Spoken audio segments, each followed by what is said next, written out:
Hi, welcome to the movement section of your anatomy lab.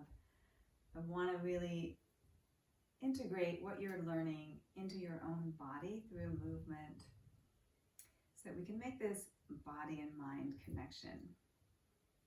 So this week we're working on the pectoral girdle and the upper limbs. We're going to be doing some exercises. And I think what I want you to keep in mind is that everybody's body is different. You're not going to probably look like I look when I move my arms and my limbs because we all have different ranges of motion. The shoulder joint is really, it's a shallow joint and it's held together by the muscles and tendons and ligaments. And if they're overstretched or loose, then the joint has a lot of mobility and chance of, overstretching or dislocating.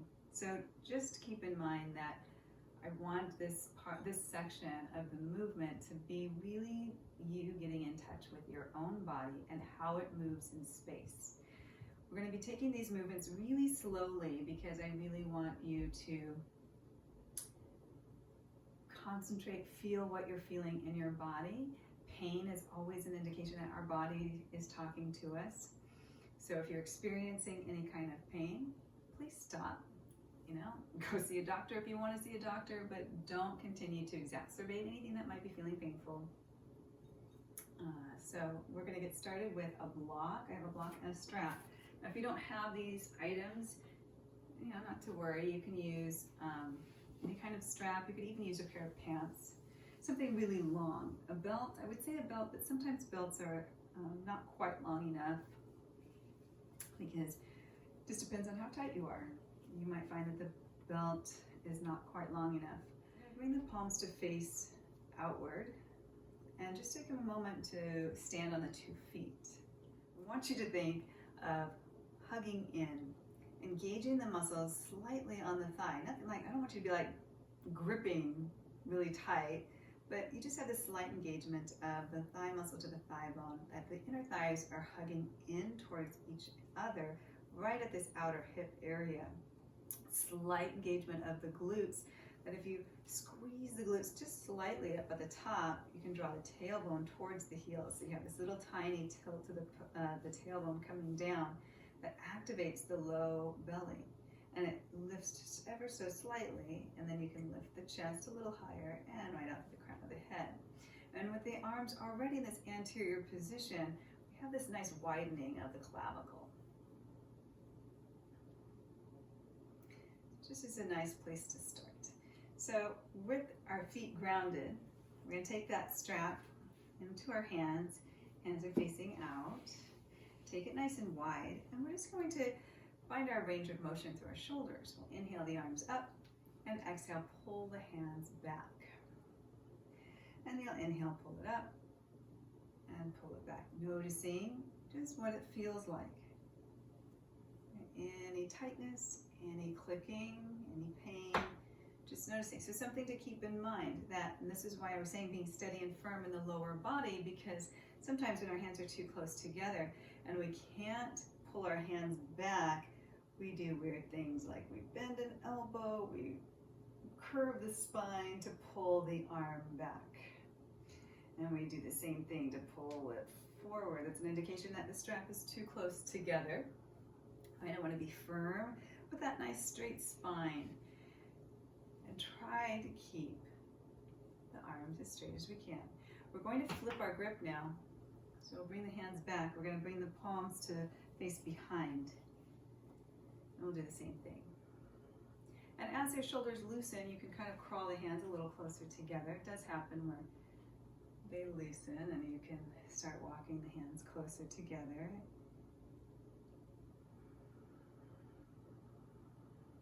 But let the breath be as long as the movement. So you're inhaling, and when the arms come down, you're exhaling. You inhale, then you exhale. And we're going to leave the hands right back behind. Walk the hands closer together, so you're going to make the distance between the hands a little closer. I'm going to face the side so you can see me. I'm going to bend my knees here, and I'm going to hinge forward. So my hips are going to come back slightly as I draw my arms up towards the sky. Relax the head and the neck. And the deeper you bend the knees, the easier it is on the backs of the legs.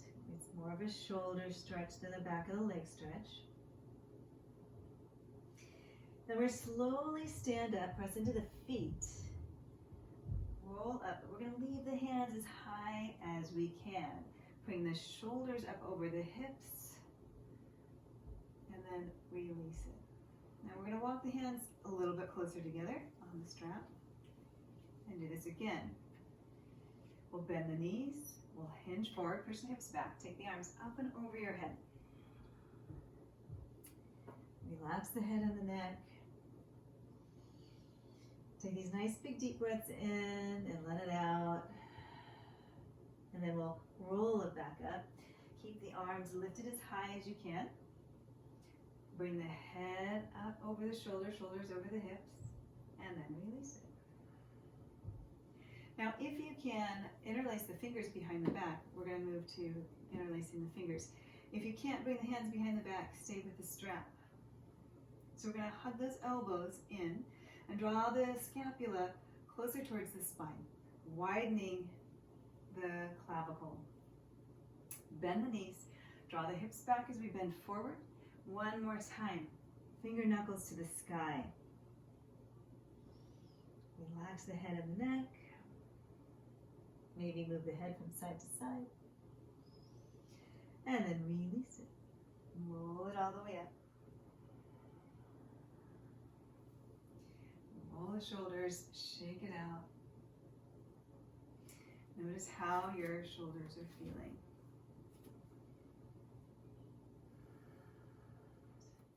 We're going to go on to our arms. So, studying and being on the computer a lot creates some tension in the forearms and the wrists and the hands. So just want to give a little bit of attention and love to our wrists and forearms. So we're just going to open the hands wide and make a fist. Just warming up, getting some circulation into the hands.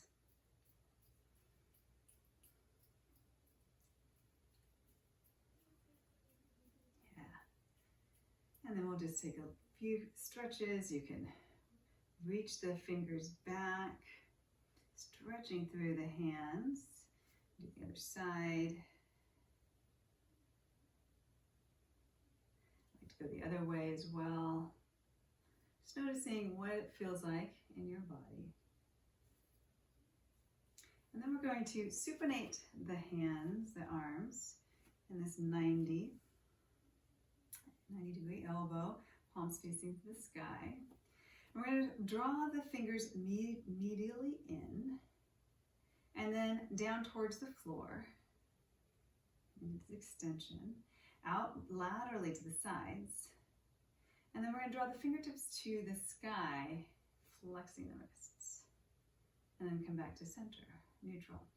We draw the pinkies in medially, drop the fingers down, extension, take it laterally out to the side, and then flex the wrists, bring the fingers to the sky.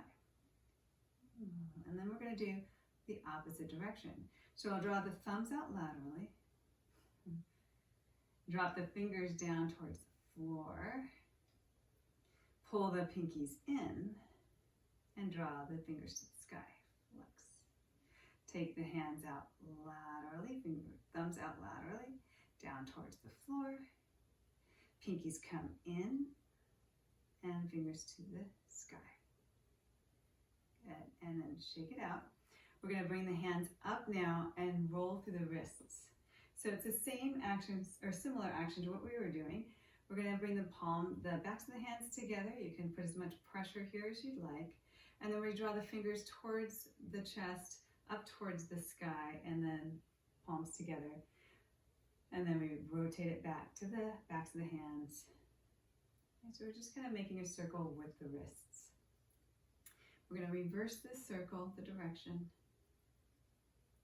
These are just wonderful exercises to do to take a break from whatever it is you're doing. The more we can move our bodies, the more that we maintain that range of motion and that, strength and flexibility. Use it or lose it, right? So, and I'm going to go over now just the bony landmarks of these bones that you're learning this week. Not all of the bony landmarks, but just kind of what we can really feel in our bodies or our partner's bodies if you have a partner that you'd like to work with. So we're going to start with that clavicle. We have, two clavicle, one on each side. And we have the sternal end of the clavicle, which is towards the midline. And if we crawl the hands along, like one with the clavicle, and we follow it all the way to the end, we have the acromion end of the clavicle. And if you walk further down the shoulder, coming to the very last bony part at the end of the shoulder, we have the acromion process of the scapula. And if we start to walk our hands along that border, scapular border, we have the spine of the scapula right here. It's kind of behind it. We keep walking along that spine until we kind of feel this corner where it dips down. So we follow the dip down onto the medial border of the scapula. Now this is about as far as I can reach, so I like to come underneath my armpit, reaching for the medial border of my scapula. And I can crawl my hands all the way down to the tip, an inferior angle of my scapula. And if I keep crawling my hands along the lateral border, it kind of is right next to that, my armpit. And I can take it all the way back up. So if I come back to where we were, which is that acromion process of the scapula, which is this furthest bone here, and I come back towards the front, crawl my hands back to the clavicle. So right at the clavicle, and then I have this, my humerus bone right, inferior from my clavicle. I have this kind of depression. You can kind of see there's a little depression. It's inferior to the humerus, and it's, or medial to the humerus rather, and inferior from the clavicle. Right in there, if you press in there, some of you may be able to feel the coracoid process of the scapula. Now, if you don't feel it because of, muscles and whatnot, don't worry about it. That's the location that it would be in. So if we crawl our hands back to that acromion process of the scapula, and then we drop down onto our humerus, we have the head of the humerus, we come to the greater tubercle. And if we laterally take the arm out, we can fall into this little groove, the intertubercular sulcus, right there. And then if we crawl the hands medially, we can feel the lesser tubercle. Lesser tubercle is more medial. So if we come back to our humeral head here and just crawl the hand along the shaft of the humerus, you may feel the deltoid tuberosity, which is where the deltoid comes down. There's this little divot, and the deltoid tuberosity is there, or you may not feel it. And you can crawl the hands all the way down. If we have our hand in anatomical position, we come to these two bones on either side, right? We have the medial epicondyle and the lateral epicondyle of the humerus. And then posterior to that, if we bend the elbow, we have the olecranon process. And if we just kind of crawl our hands along distally, that's our ulna. The ulna, if we crawl the hands all the way down distally to the styloid process of the ulna bone, right there. And if we come back up towards the lateral and medial epicondyles, when we come to that lateral epicondyle, sometimes you can feel there's this little tiny space between the lateral epicondyle of the humerus and the radius. And if you crawl your hands down the radial bone radius, all the way to the styloid process on the radius, the end. And we have these carpal bones, which are our wrist bones. And we have our metacarpals, 1 through 5. And we have our 1 through 5 phalanges. So we have our proximal 1 through 5 phalanx, and our 2 through 4 middle phalanx, and our 1 through 5 distal phalanx. And that's our palpable anatomy today. Thanks for joining me.